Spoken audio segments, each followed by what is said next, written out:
Hi, I'm Jonathan Bromberg. I'm a professor of surgery and microbiology here at the University of Maryland. I am a kidney and pancreas transplant surgeon, and I've been a kidney pancreas transplant surgeon for over 20 years.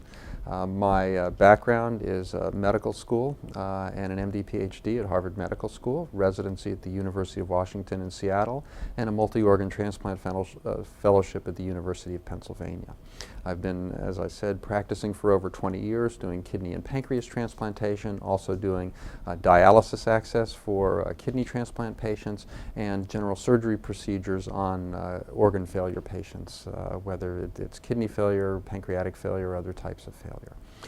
I have a huge interest in these patients and providing really comprehensive care to patients with renal failure and with type 1 diabetes and pancreatic failure, to introduce to them the types of options available for treating these diseases through transplantation or through other medical modalities, and to follow these patients for very long periods of time, from the time that we work them up and place them on the list, following them while they're on the list and making sure things are going okay for them, and then from the time of transplant, transplanting them, taking care of them while they're in the hospital, and taking care of them in the outpatient facility. We're concerned about first and foremost having excellent outcomes, that people receive kidney transplants or pancreas transplants that work and work well and work for a long period of time. We're concerned about all of their medications, particularly their immunosuppressive medications, and that each person receives the right amount and the right dose of medication for them and their organ and their immune system, so that they receive neither too much immunosuppression nor too little immunosuppression, and that they get excellent graft function, they have excellent outcomes with very, very few side effects and very few problems.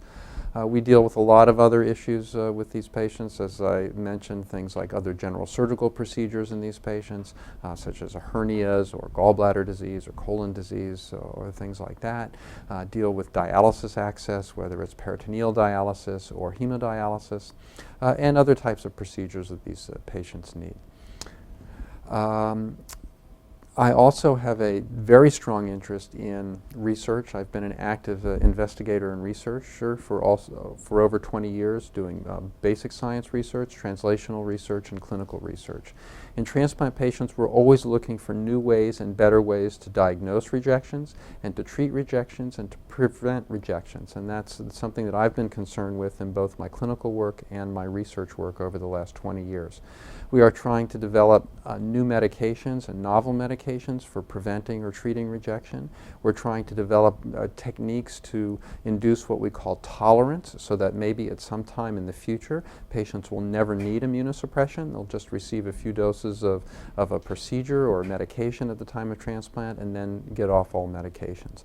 Unfortunately, that still remains a goal for the future. We're not near that. On the other hand, we do very, very well with immunosuppression in this day and age. We give far fewer drugs than we used to give in the past. We give lower doses. We're able to manage them much better. We have much lower rejection rates than we did 10 or 20 years ago. We have much lower medication complication and side effect rates than we had 10 or 20 years ago. And I think overall our patients are doing much, much better.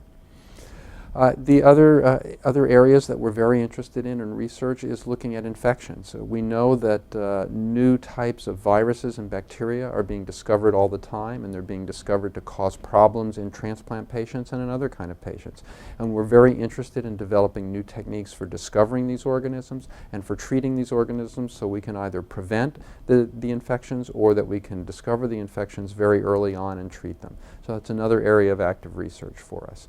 We're also very interested in genomics and looking to see how people's genetic makeups influences their ability of acquiring organ failure, looking at how their genetics changes their reaction to an allograft, whether they accept it or reject the organ, and how their genetics also influences their reactions to medications, whether the medication works well for them or works poorly for them.